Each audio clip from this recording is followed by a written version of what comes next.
El rector de la UNAM, Enrique Graue, dice que la máxima casa de estudios conmemorará 50 años del 68.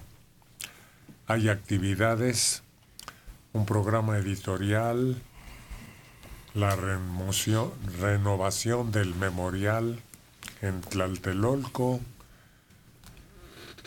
y diversas actividades.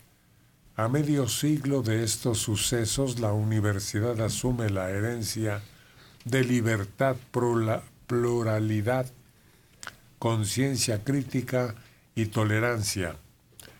Lo celebrará con un patrimonio de libertades y derechos que se ha mantenido durante las últimas 5 décadas. El memorial del 68 se reubicará y duplicará su capacidad con testimonios de los participantes y el acervo documental sobre el movimiento para transformarse en referencia necesaria de temas de libertades y derechos ciudadanos. Lástima que hubiera que pasar 50 años para que persistiera la universidad misma, alma y mater, como llaman. Sí, pero sí tiene un memorial ahí precisamente en Tlatelolco, en lo que era la Secretaría de Relaciones, está una exposición memorial permanente desde hace muchos años. O sea que sí se mantiene esa tradición de recordar al menos a quienes participaron, sobre todo anónimamente, en el movimiento. Hay cantidad de material que no se ha exhibido, material fílmico, de las manifestaciones, de las grandes marchas, de las asambleas que se llevaban a cabo en los auditorios de las escuelas. Todo eso está filmado y nunca lo hemos podido ver. Hay unas filmaciones que por haber sido realizadas por gente muy cercana a nuestro desempeño, Manelik, no hemos podido ver.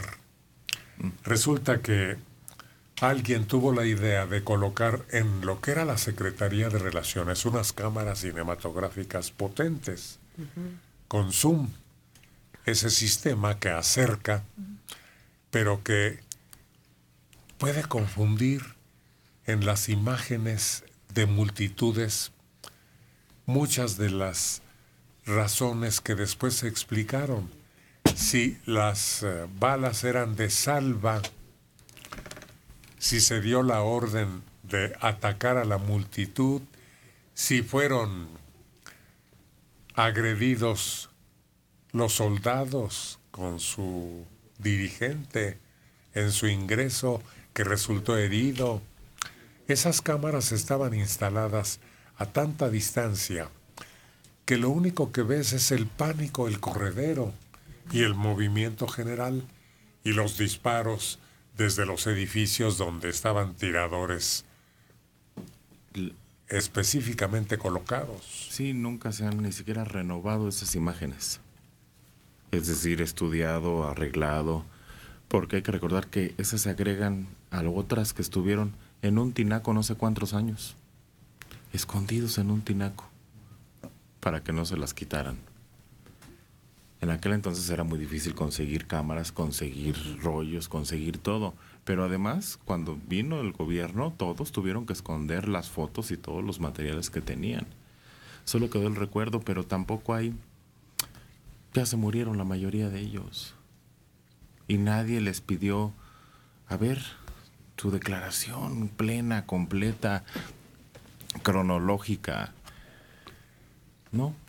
Hay mucha confusión. Nunca vamos a saber. Todavía sí, muchas cosas que no llegamos al fondo, porque se volvió un caso político eminentemente. Y luego yo creo que la mejor imagen que se puede obtener con toda claridad es de una película que estuvo prohibida, Rojo Amanecer. No, esa es una novela. Eso es una novela y como todas las novelas tiene una exageración en el discurso para que llame la atención. No, el grito está muy bien y hay los presos de Lecumberri, porque metieron una cámara, los que estuvieron detenidos en Lecumberri, a escondidas les dieron una cámara y metieron una cámara y ahí podemos ver imágenes de ellos. Pero ya hay otros que recogen los testimonios de algunos de los principales líderes de ese movimiento. Pero entre ellos mismos fueron cambiando su opinión. Conforme iban envejeciendo y conforme iban adquiriendo puestos políticos, ¿Cómo? Iban cambiando un poco su opinión. Y lo peor es que la versión más difundida de este movimiento es la de Elena Poniatowska, que es probablemente la peor que exista.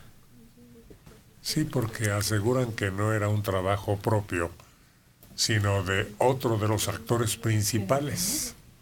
Y lo que llama mucho la atención es que este movimiento surge cuando México estaba mejor económicamente, cuando justo era el milagro mexicano, y eso es muy interesante. Hay un documental nuevo que vale la pena analizar que se llama La CIA y el movimiento del 68, que se está vendiendo en la Gandhi, lo pueden encontrar, sobre todos los papeles desclasificados de la CIA en esta participación. Pero eso ya tiene otro cariz internacional, que quisieron meternos forzosamente en relación con el movimiento francés y la CIA. Sí, pero además Díaz Ordaz tenía un historial de represión. Es decir, que no había existido, digamos, con López Mateos, ¿no? Por ejemplo, la represión del movimiento de los maestros, una represión tremenda que hubo en Michoacán, Agustín Arriaga Rivera, de un movimiento en la Universidad Nicolaita, que se utilizó la violencia hasta niveles extremos. Todo en esa atmósfera es donde surge la primera represión contra los estudiantes, que en el incidente en contra de la preparatoria Isaac Ochoterena, ¿no? ¿Cómo se llama? Sí. Sí. Entonces, la verdad es que